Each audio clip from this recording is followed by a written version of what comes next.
Fine, a very good morning. In your yesterday's class, we had started with the land use, right? What is the land use? So the land, which is the land when it is used for different purposes, be it your say agriculture or the industries or construction of the roads or the buildings, anything. So that is termed as the land use, right? So यहाँ पर एक हमारे पास chart है. We are having the land use which is there in the very few selected countries. जैसे Australia है, उसमें ये percentage में है, right? कि क्रॉप लैंड जो है उसमें इट इज से 6% और पैस्चर लैंड जो है 56% है, फॉरेस्ट जो है 14% है, right? So in this way the things are there. तो हर कंट्री का अपना अपना एक वो आप कह सकते हैं परसेंटेज है कि लैंड यूज कितना कहाँ पर हो रहा है. जैसे इंडिया है, उसमें crops land that is agriculture, उसमें 57% है, पैस्चर लैंड 4 है, फॉरेस्ट जो है 22% है. और यहाँ पे आपको बता दूं कि जो फॉरेस्ट कवर की रिक्वायरमेंट है ना, जितना एरिया है हमारा, जितनी बड़ी कंट्री है हमारी, जितना एरिया हमारा, उसके हिसाब से 33% should be there under the forest cover, but that is only 22%. So we can simply say that is is very less right, राइट? And other uses means the constructions and so on, right? So that is the other uses. So other uses में है हमारा 17%. Fine. Now, what the constraints are there with the land use? That ever growing demands but limited land. अब हमारे पास problem क्या है कि the demand for the land is increasing, but the basic constraint is that land is fixed. You cannot increase it. Plus, quality of land also differs from places to places. Had it been that the land was having a same quality everywhere, so the distribution of population would have been similar everywhere.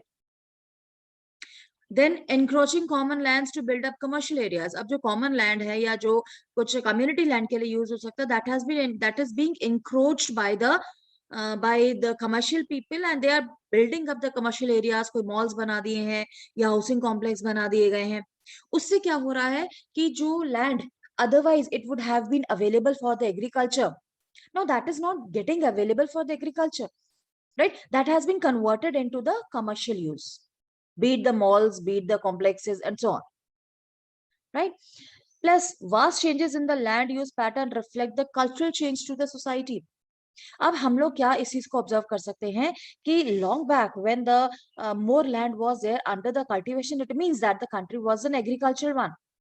अब वो reduce हो के पहले ये तो होता था और अराउंड 80% हमारी जो लैंड होती थी that was the cultivable land, या that was under the farming और एग्रीकल्चर, राइट? अब वो डिक्रीज होके और अराउंड 57% हो गए. सो उससे क्या पता लगता है कि हमारे जो कल्चर या हमारी इकोनॉमी जो है that is getting changed, right? Agricultural economy से आप कह सकते हैं इंडस्ट्रियल इकोनॉमी की तरफ जा रही है. सो ये हम लैंड कहाँ पर यूज कर रहे हैं, it reflects what type of society, what type of economy we are having. Plus, land की सबसे बड़ी प्रॉब्लम आती है, very major threats are there. आप लोगों को याद होगा कल के गूगल फॉर्म में मैंने एक क्वेश्चन डाला हुआ था about your landslides, right? So land degradation है. लैंड डिग्रेडेशन तो क्या है, ये ह्यूमन कॉज है, right? We are responsible for this, you can say, reducing quality of the soil. Then is landslides, soil erosion. Soil erosion भी हम लोग responsible है when we are cutting the trees. जो trees होते हैं, otherwise they hold the soil, right? So when the trees are not there, so that no factor is there to hold the soil, and it gets washed away easily.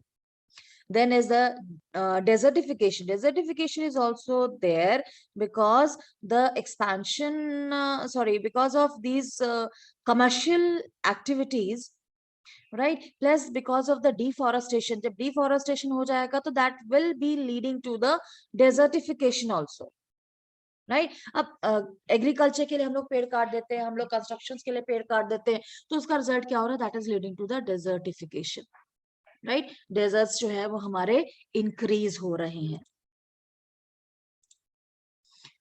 Now you can see in this picture also कि हमारा क्या changes हुए हैं land use में, right? You can see agriculture land था, उसके बाद धीरे धीरे क्या हुआ, ये पक्का houses were made, agriculture land थोड़ा सा रिड्यूस हो गया. Then what has happened ki more construction had been there and the agriculture land had been reduced to a large amount you can say. और the fourth picture you can say कि इस इन सारी ही buildings हैं, सारी concrete है, cemented areas हैं, and there is no place for the forest or the agricultural land.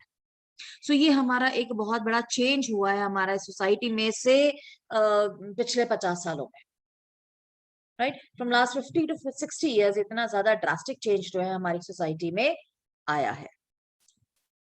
Right, so now the thing is कि ये जो land resource है, that is very important for us. Why? Because whatever food we eat, we are getting from this land. Not only the food, the water, the other sources that are available on the land, that we are depending on those resources. Right तो अब ये जो land resources है इसको conserve करना भी तो उतना ही जरूरी है, because if we are spoiling the quality of this land resource, only ultimately we are going to suffer. Right, so what happens that problem ये आ रही है कि growing population and their ever growing demand, it has led to the destruction of forest cover and arable land. Arable land क्या होता है? Land that is available for cultivation or that is suitable for cultivation. Right, तो population बढ़ रही है, उनकी demand बढ़ रही है, तो उससे क्या हो रहा है? Forest काट रहे हैं and there is destruction in the arable land. It has created a fear of losing this natural resource. जो हमारा एक इतना बड़ा natural resource है, because we are depending on the nature. Bottom line is कि we are depending on the nature, right? And this land, इस land के ऊपर हम as I said कि एग्रीकल्चर भी हो रहा है, फॉरेस्ट भी है, रिवर्स भी हैं, माउंटेन्स भी हैं, and these all things are giving us not only the reason to live, but even many of the communities are also depending on these land resources. Right, so present rate of degradation of land must be checked. किस rate पे हमारे जो land है वो degrade हो रही है, that we have to see.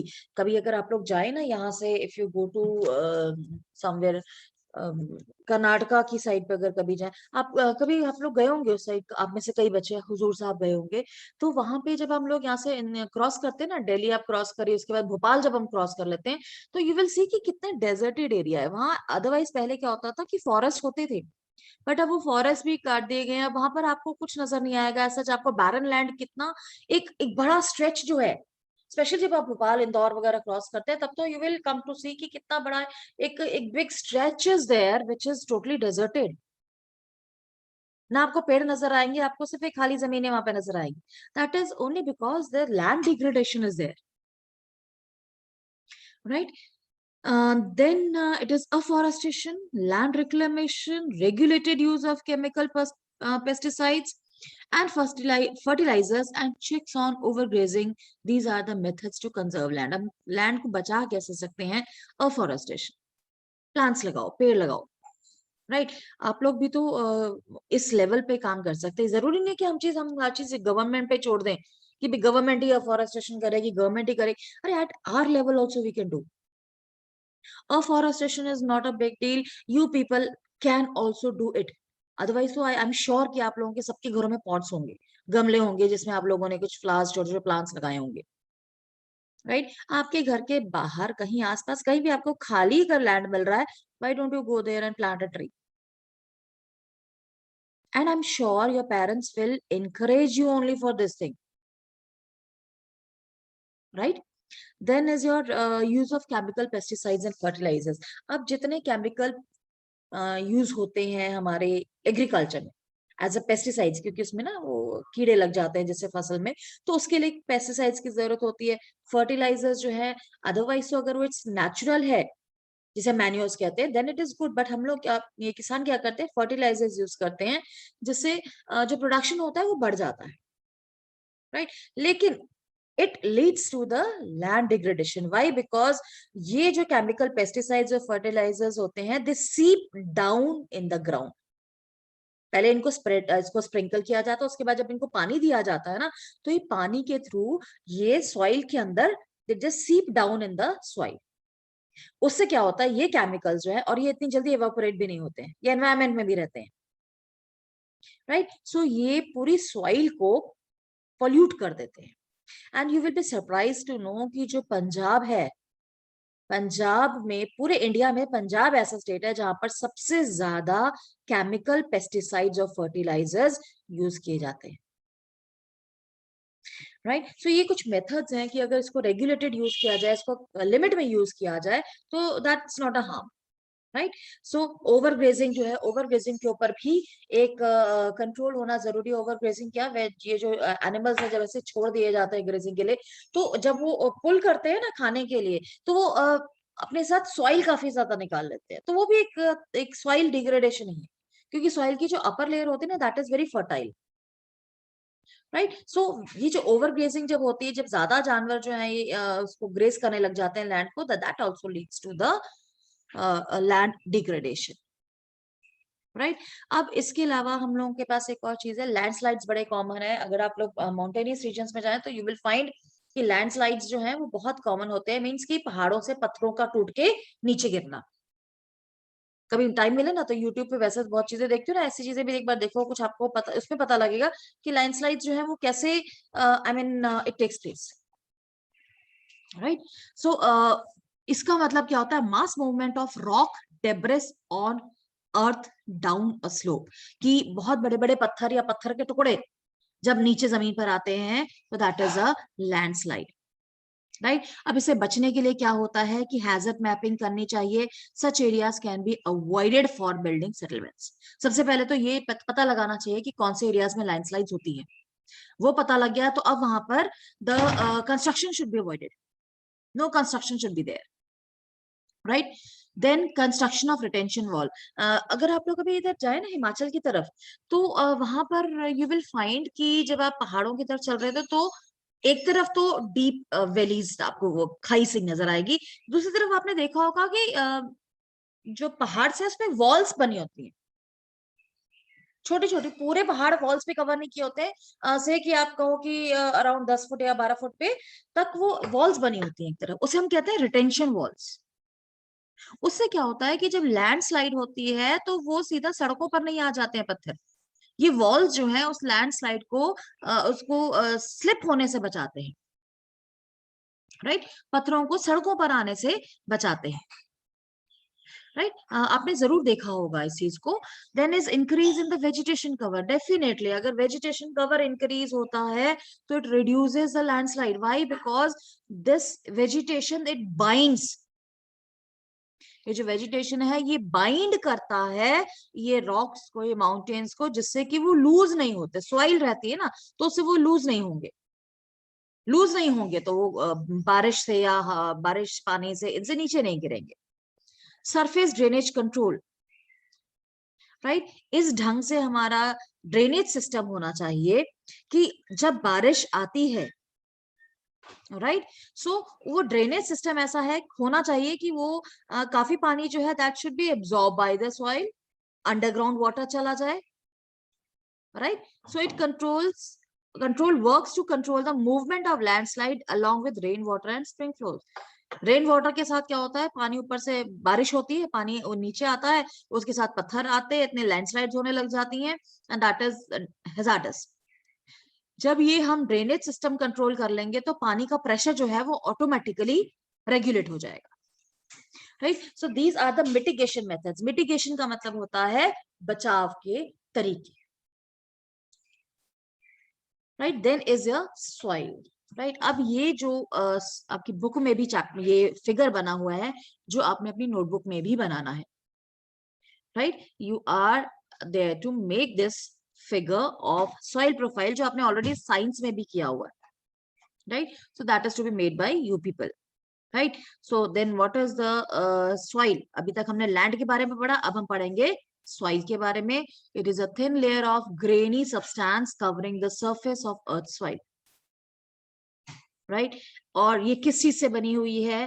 Organic matters, minerals and weathered rocks. Weathered rocks क्या होते हैं कि वेदरिंग एक प्रोसेस होता है जिससे जो माउंटेन्स हैं या रॉक्स जो हैं वो बिकॉज ऑफ द टेम्परेचर और द विंड और द रेनफॉल ये टूटने लग जाते हैं, कि जो अपर पॉइंट्स होते हैं टूटने लग जाते हैं, छोटे छोटे से कि पत्थर के टुकड़ों में ये कन्वर्ट हो जाते हैं, और उसके बाद थ्रू विंड और द वाटर ये ट्रांसपोर्ट होते हैं एक जगह से दूसरी जगह। सो वेदर्ड रॉक्स वही होते हैं जो बड़े रॉक्स के छोटे छोटे पीसेस टूटे हुए होते हैं।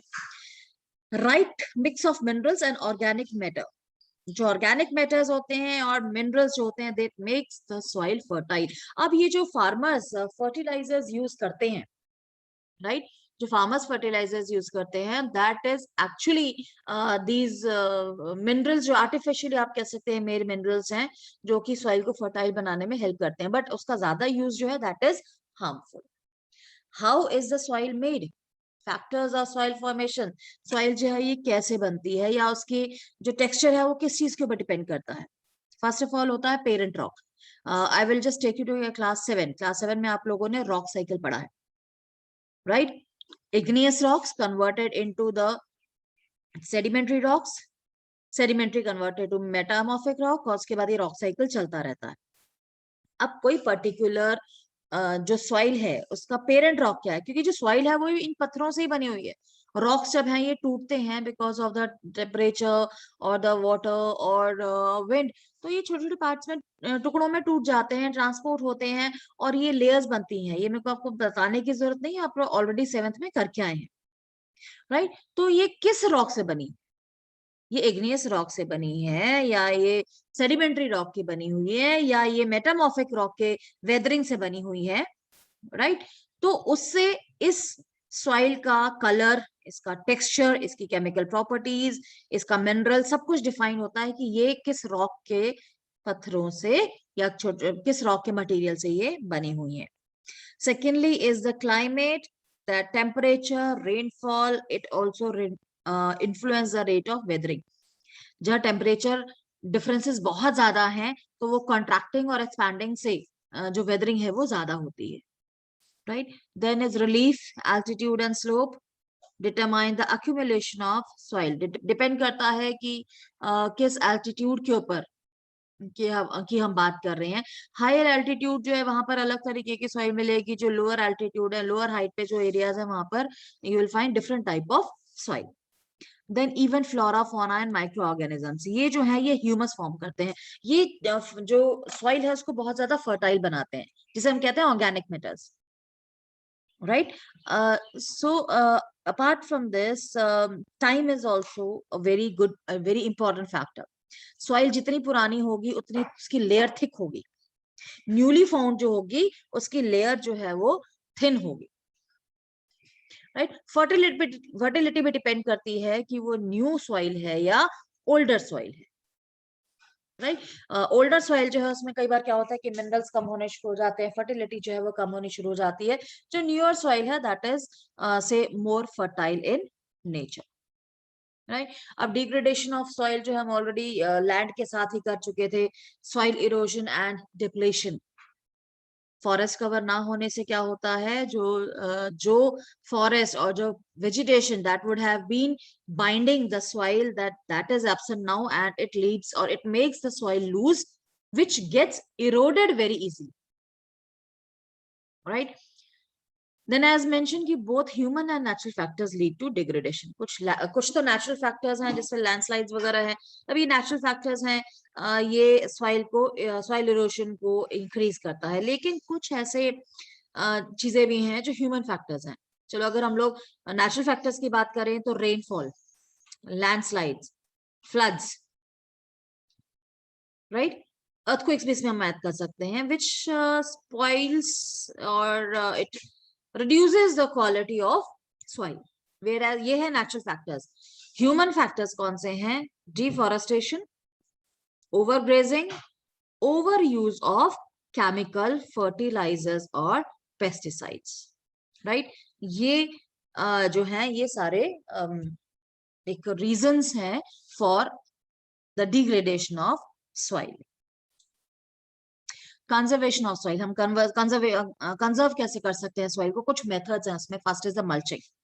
Bear ground is covered with straw helps to retain soil moisture. अब आप देख सकते हैं कि जो खाली जगह है, ये आप ग्रीन कवर देख सकते हैं, ये तो प्लांटेशन है या जो भी क्रॉप लगी हुई है, उसके बीच में जो रोज है, उस रो को, जो खाली रो है ना, उसमें क्या करते हैं, ऐसे स्ट्रॉ डाल देते हैं। उससे क्या होता है कि सॉइल का जो मॉइस्चर रहता है वो एवापोरेट नहीं होता, राइट? जो सॉइल का मॉइस्चर है वो एवापोरेट नहीं होगा, fine. Then is construction conservation of soil का नेक्स्ट है कॉन्टूर बैरियर्स। आप देख सकते हैं ये कॉन्टूर बैरियर्स जो हैं, stone grass soil use to build barriers along the contours. ये नॉर्मली जो छोटे हिल एरियाज है ना वहां पर ये तकरीबन हो जाता है। और इसमें आप कह सकते हैं पत्थरों से या मिट्टी से या घास से एक ऐसे बैरियर से बना दिए जाते हैं।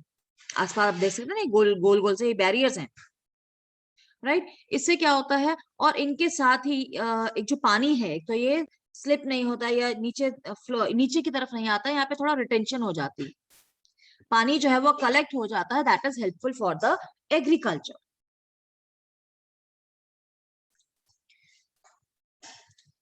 Then is rock dam.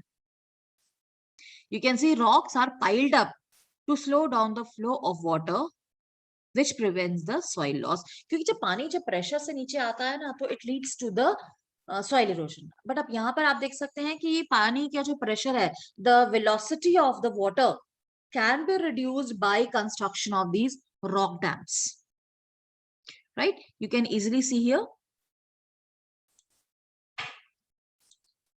Then is terrace farming.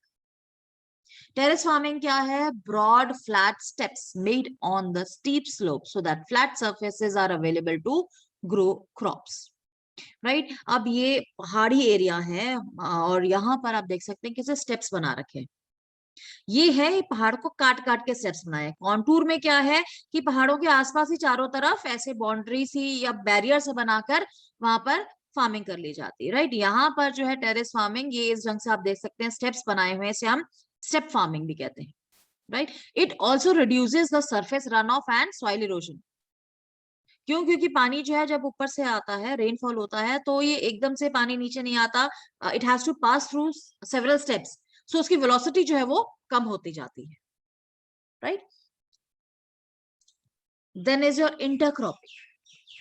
Different crops are grown in alternate rows sown at different times to protect the soil from rain wash। आप देख सकते हैं कि अलग अलग तरीके की जो क्रॉप्स हैं वो उगाई गई है, राइट। एक रो कोई और क्रॉप की लगा दी है, उसके बाद जो दूसरी जो ब्लैंक एरिया हो सकता था उसमें भी छोटी सी क्रॉपिंग कर दी हुई है। इससे क्या होता है, एक तो रेन वॉश नहीं होता कि जब बारिश आएगी तो सॉइल जो है ये इरोड नहीं होगी, ये ऑलरेडी जो क्रॉप उगाई हुई है वो उसको बाइंड कर लेगी, right. This is intercrop.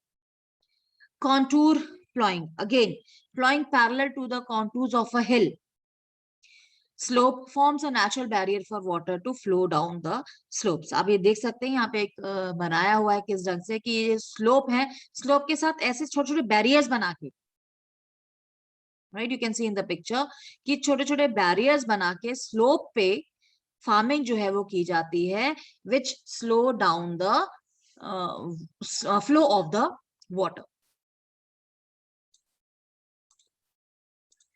Then is the shelter belts. अब यू कैन इजिली सी कि ये जो नीचे है ये क्रॉप लगी हुई है। अब इसके आसपास ही वो क्या करते हैं कि बड़े बड़े पेड़ लगा दिए जाते हैं। ये स्पेशली उन एरियाज में होता है जहां पर the velocity of the wind is very high, specially the coastal areas, right. अब अगर जहां पे हवा इतनी चलती है ना तो व्हाट हैपेंस कि जो क्रॉप्स है वो स्पॉइल हो जाती हैं, उखड़ जाती हैं, and that is the destruction. तो उससे बचने के लिए क्या होता है कि इनके साथ साथ बड़े बड़े पेड़ लगा दिए जाते हैं। अब होता क्या है कि जब विंड चलती है, जब हवा चलती है, तो सारा जो प्रेशर है हवा का ये बड़े बड़े पेड़ ले जाते हैं, राइट। और ये जो छोटी क्रॉप्स जो बीच में उगाई हुई है वो सेव रहती है, right. Then is your water. Water or vegetation, this we will cover in your next class, right? What is left? Water, vegetation and wildlife, right? That will be covered in your next class.